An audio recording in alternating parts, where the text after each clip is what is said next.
ready. तो चलिए आज एक ऐसी कहानी सुनते हैं जो एक लड़के और एक जादुई अंगूठी के बारे में है। पर यह सिर्फ एक कहानी नहीं है, ये एक सवाल भी है कि अगर किसी को बेहिसाब ताकत मिल जाए तो वो उसका क्या करेगा।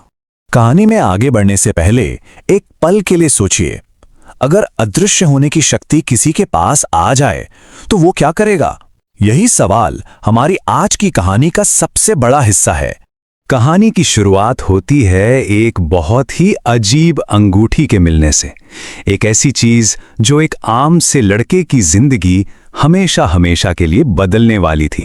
ये है राहुल, एक ऐसा लड़का जिसकी आंखों में ना हमेशा एक चमक रहती थी, कुछ नया खोजने की, किसी अनसुलझे रहस्य की तह तक जाने की।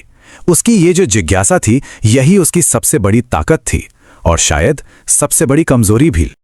और देखिए, एक दिन उसकी यही आदत उसे जंगल में एक पुराने मिट्टी में दबे संदूक तक ले गई।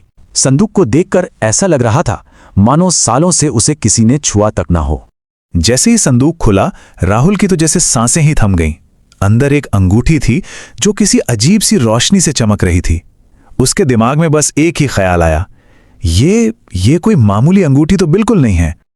और अपनी आदत के चलते उसने बिना एक पल सोचे उस अंगूठी को अपनी उंगली में डाल लिया। और ठीक उसी पल, बस पलक झपकते ही सब कुछ बदल गया। राहुल की आंखें फटी की फटी रह गईं। उसने नीचे देखा पर उसे अपने हाथ पैर कहीं नजर नहीं आए।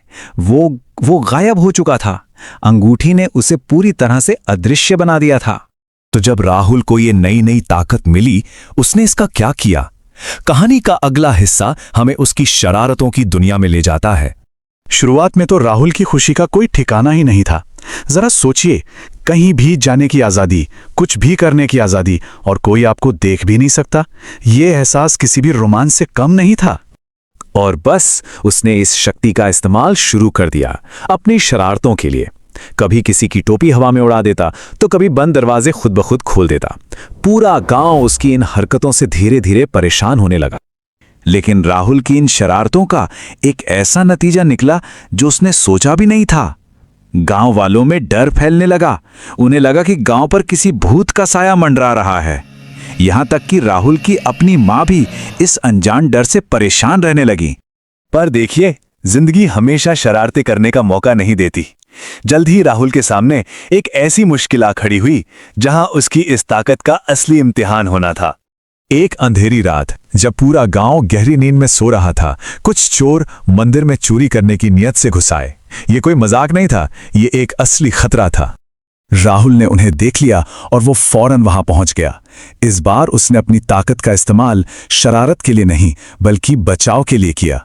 उसने चोरों के हाथों से सामान गिरा दिया और डरावनी आवाजें निकालना शुरू कर दिया। उसने अपनी आवाज में एक भयानक गूंज पैदा की और जोर से चिल्लाया ताकि चोरों को लगे कि मंदिर का कोई रक्षक उन्हें चेतावनी दे रहा है। चोर इतना ज्यादा डर गए कि अपना सारा सामान वहीं छोड़कर दुम दबाकर भाग गए। राहुल की वजह से उस रात मंदिर लुटने से बच गया। इस एक घटना ने राहुल को अंदर तक बदल दिया। और अब कहानी अपने सबसे जरूरी मोड़ पर आती है, वो सबक जो राहुल ने उस रात सीखा। उस रात राहुल को एक बहुत गहरा एहसास हुआ।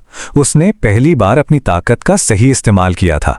उसे समझ आया कि असली खुशी लोगों को डराने में नहीं बल्कि उनकी मदद करने में है। और ये एहसास एक बहुत बड़े सबक में बदल गया। राहुल ये बात अच्छी तरह समझ गया कि असली बात ताकत हासिल करना नहीं है, असली बात ये जानना है कि उस ताकत का सही इस्तेमाल कैसे किया जाए। और ये समझने के बाद उसने एक बहुत बड़ा फैसला लिया। उसने वो जादुई अंगूठी वापस उसी संदूक में रखी और उसे जंगल में कहीं बहुत दूर, बहुत गहराई में छिपा दिया ताकि वो कभी किसी गलत हाथ में ना पड़ जाए। राहुल फिर से एक आम लड़का बन गया था, लेकिन अब वो पहले से कई ज्यादा समझदार हो चुका था। उसने ताकत को नहीं बल्कि अपनी समझदारी को चुना। तो आखिर में ये कहानी हमें इसी सवाल के साथ छोड़ जाती है, असली हिम्मत किस में है? कोई अनोखी शक्ति हासिल कर लेने में या फिर उस शक्ति का सही और जिम्मेदारी से इस्तेमाल करने की समझ रखने में? इस पर सोचिएगा जरूर।